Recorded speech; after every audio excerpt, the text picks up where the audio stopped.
ನಮಸ್ತೆ ಸ್ನೇಹಿತರೆ, ಇಂದು ನಾನು ಶಾಂತಿಸಾಗರ ಅಥವಾ ಸೂಳೆಕೆರೆಯ ಬಗ್ಗೆ ಚಿಕ್ಕದಾದ ಮಾಹಿತಿಯನ್ನು ಹೇಳುತ್ತಿದ್ದೇನೆ. 1128ರಲ್ಲಿ ನಿರ್ಮಿಸಲಾದ ಈ ಕೆರೆಯು ಏಷ್ಯಾದಲ್ಲಿಯೇ ಎರಡನೆಯ ಅತಿ ದೊಡ್ಡ ಕೆರೆಯಾಗಿದ್ದು, ಇದು ನಮ್ಮ ಭಾರತ ದೇಶದ ಕರ್ನಾಟಕ ರಾಜ್ಯದ ದಾವಣಗೆರೆ ಜಿಲ್ಲೆಯ ಚನ್ನಗಿರಿ ತಾಲೂಕಿನ ಸಿಹಿ ನೀರಿನ ಸರೋವರವಾಗಿದೆ. ಶಾಂತಿಸಾಗರವು ದಾವಣಗೆರೆಯಿಂದ 39 ಕಿಲೋಮೀಟರ್ ಇದ್ದು, ಚನ್ನಗಿರಿಯಿಂದ 22 ಕಿಲೋಮೀಟರ್ ದೂರದಲ್ಲಿದೆ. ನಮ್ಮ ಶಾಂತಿಸಾಗರ ಕೆರೆಯು ಹರಿದ್ರಾವತಿಯ ಭದ್ರಾ ಅಣೆಕಟ್ಟಿನ ಬಲಭಾಗದ ಕಾಲುವೆಯಿಂದ ನೀರು ಸರಬರಾಜು ಆಗುತ್ತದೆ ಮತ್ತು ಇಲ್ಲಿ ಕಾಣುತ್ತಿರುವ ನೀರಿನ ಸೇತುವೆಯನ್ನು 1968ರಲ್ಲಿ ಕಟ್ಟಲಾಗಿದೆ. ಇಂದಿಗೂ ಇದು ಸದೃಢವಾಗಿದೆ ಎಂಬುದು ನಮ್ಮ ಹೆಮ್ಮೆಯಾಗಿದೆ. ಶಾಂತಿಸಾಗರದ ಸುತ್ತಲೂ ನೋಡಲು ಅನೇಕ ತಾಣಗಳಿದ್ದು, ಅದರಲ್ಲಿ ಈ ಸಿದ್ದೇಶ್ವರ ದೇವಾಲಯವು ಒಂದಾಗಿದೆ. ಈ ದೇವಾಲಯ ಕೆರೆಯ ಏರಿ ಮೇಲೆ ಇದ್ದು, ಇಲ್ಲಿ ಇತ್ತೀಚೆಗೆ ಹೊಸದಾದ ಕಲ್ಯಾಣ ಮಂಟಪ ಮತ್ತು ನಿವಾಸಿಗಳು ಉಳಿದುಕೊಳ್ಳಲು ಯಾತ್ರಿ ನಿವಾಸವನ್ನು ನಿರ್ಮಿಸಲಾಗಿದೆ. ನಮ್ಮ ಶಾಂತಿಸಾಗರದ ಸುತ್ತಳತೆಯು 61 ಕಿಲೋಮೀಟರ್ಗಳಷ್ಟಿದ್ದು, 5447 ಎಕರೆಯಲ್ಲಿ ನಮ್ಮ ಕೆರೆ ವಿಸ್ತಾರವಾಗಿದೆ. ಶಾಂತಿಸಾಗರ ಕೆರೆಯು 2.5 TMC ನೀರನ್ನು ಸಂಗ್ರಹಿಸಬಲ್ಲ ಕೆರೆಯಾಗಿದೆ.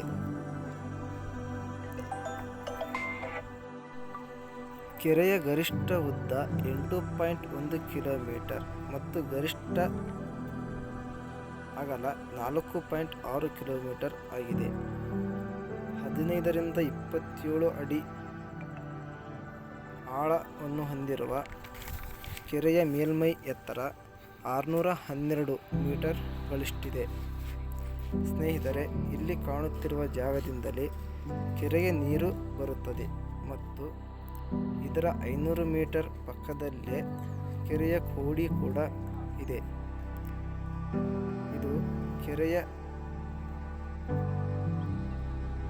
ಕೋಡಿಯಾಗಿದ್ದು, ಇಲ್ಲಿನ ವಾತಾವರಣ ಮನೋಹರವಾಗಿದೆ.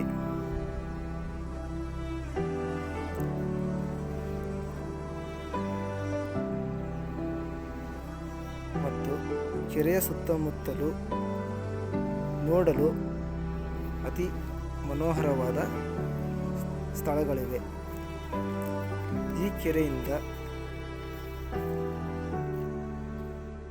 ರಾಜ್ಯದ ಹಲವಾರು ಪ್ರದೇಶಗಳಿಗೆ ನೀರು ಸರಬರಾಜು ಆಗುತ್ತದೆ. ಅಲ್ಲದೆ ಮೀನುಗಾರಿಕೆಗೆ ಮತ್ತು ಕೃಷಿ ಚಟುವಟಿಕೆಗಳಿಗೆ ಈ ಕೆರೆಯು ಉಪಯುಕ್ತವಾಗಿದೆ. ಅಲ್ಲದೆ ದಾವಣಗೆರೆಯ ಪಕ್ಕದಲ್ಲಿರುವ ಚಿತ್ರದುರ್ಗ ಜಿಲ್ಲೆಗೆ ಪ್ರತಿನಿತ್ಯ ಶಾಂತಿಸಾಗರದಿಂದ ನೀರನ್ನು ಹಾಯಿಸಲಾಗುತ್ತದೆ. ಇದು ನೀರು ಸರಬರಾಜು ಘಟಕವಾಗಿದೆ. ಸ್ನೇಹಿತರೆ, ಕೆರೆಯ ಪಕ್ಕದಲ್ಲಿಯೇ ಮೀನು ಸಾಕಾಣಿಕಾ ಘಟಕವಿದ್ದು, ಇಲ್ಲಿ ಅನೇಕ ರೀತಿಯ ಮೀನು ಮರಿಗಳನ್ನು ಪಾಲನೆ ಮಾಡಲಾಗುತ್ತದೆ. ಕಾಟ್ಲಾ, ಗೌರಿ, ರಹು, ರುಗಲ್ ಮತ್ತು ಮುಂತಾದ ಅನೇಕ ಮೀನು ಮರಿಗಳನ್ನು ಇಲ್ಲಿ ಪಾಲನೆ ಮಾಡಲಾಗುತ್ತದೆ. ಕೆರೆಯಲ್ಲಿ ಸಿದ್ದನ ನಾಲೆ ಮತ್ತು ಬಸವ ನಾಲೆಗಳೆಂಬ 2 ಚಿಕ್ಕ ನಾಲೆಗಳಿದ್ದು, ಸುತ್ತಲಿನ 50 ಹಳ್ಳಿಗಳಿಗೆ ಇಲ್ಲಿಂದ ಕುಡಿಯಲು ನೀರನ್ನು ಒದಗಿಸಲಾಗುತ್ತದೆ. ಮಾನಸ ಅಡ್ವೆಂಚರ್ ಅವರ ಕಾರ್ಯದಕ್ಷತೆಯಲ್ಲಿ ಕಳೆದ 8 ವರ್ಷಗಳಿಂದ ಕೆರೆಯಲ್ಲಿ ಐಬಿಯನ್ನು ನಿರ್ಮಿಸಲಾಗಿದೆ ಮತ್ತು ಬೋಟಿಂಗ್ ವ್ಯವಸ್ಥೆಯನ್ನು ಮಾಡಲಾಗಿದೆ. ಪರಿಸರ ಸ್ನೇಹಿಗಳಿಗೆ ಇದೊಂದು ಮನಮೋಹಕ ಚಾರಣ ಸ್ಥಳವಾಗಿದ್ದು, ಪ್ರತಿನಿತ್ಯ ಅನೇಕ ಪರಿಸರ ಪ್ರೇಮಿಗಳು ಬೋಟಿಂಗ್ ಮಾಡಲು ಮತ್ತು ಚಾರಣಕ್ಕೆ ಇಲ್ಲಿಗೆ ಬರುತ್ತಾರೆ. ಅಲ್ಲದೆ ಪ್ರವಾಸೋದ್ಯಮ ಇಲಾಖೆ ವತಿಯಿಂದ ಪ್ರವಾಸ ಮಿತ್ರರಾದ ಮಧುಚಂದ್ರ, ವಿನಾಯಕ್ ಮತ್ತು ಪುನೀತ್ ಎಂಬ ವ್ಯಕ್ತಿಗಳಿಂದ ಈ ಸ್ಥಳವು ಸುರಕ್ಷಿತವಾಗಿದೆ. ಕರ್ನಾಟಕ ಪ್ರವಾಸೋದ್ಯಮ ಇಲಾಖೆಯಡಿ ಈ ಕೆಲಸ ಸಾಗುತ್ತಿದ್ದು, ಸೋಮಶೇಖರ್, ಭೈರೇಶ್, ಗಣೇಶ್, ಲೋಕೇಶ್ ಎಂಬ 4 ಜನರು ಪ್ರವಾಸಿಗರಿಗೆ ಬೋಟಿಂಗ್ ಮಾಡಿಸುತ್ತಾರೆ.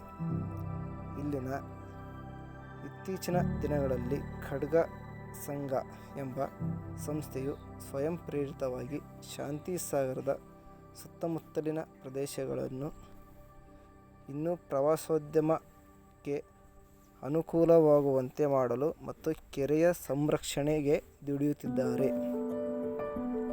ನಾಗರಿಕರಾದ ನಾವೆಲ್ಲ ಸೇರಿ ಕೆರೆಯ ವಾತಾವರಣವನ್ನು ಸ್ವಚ್ಛತೆಯಿಂದ ಇಡಬೇಕಾಗಿ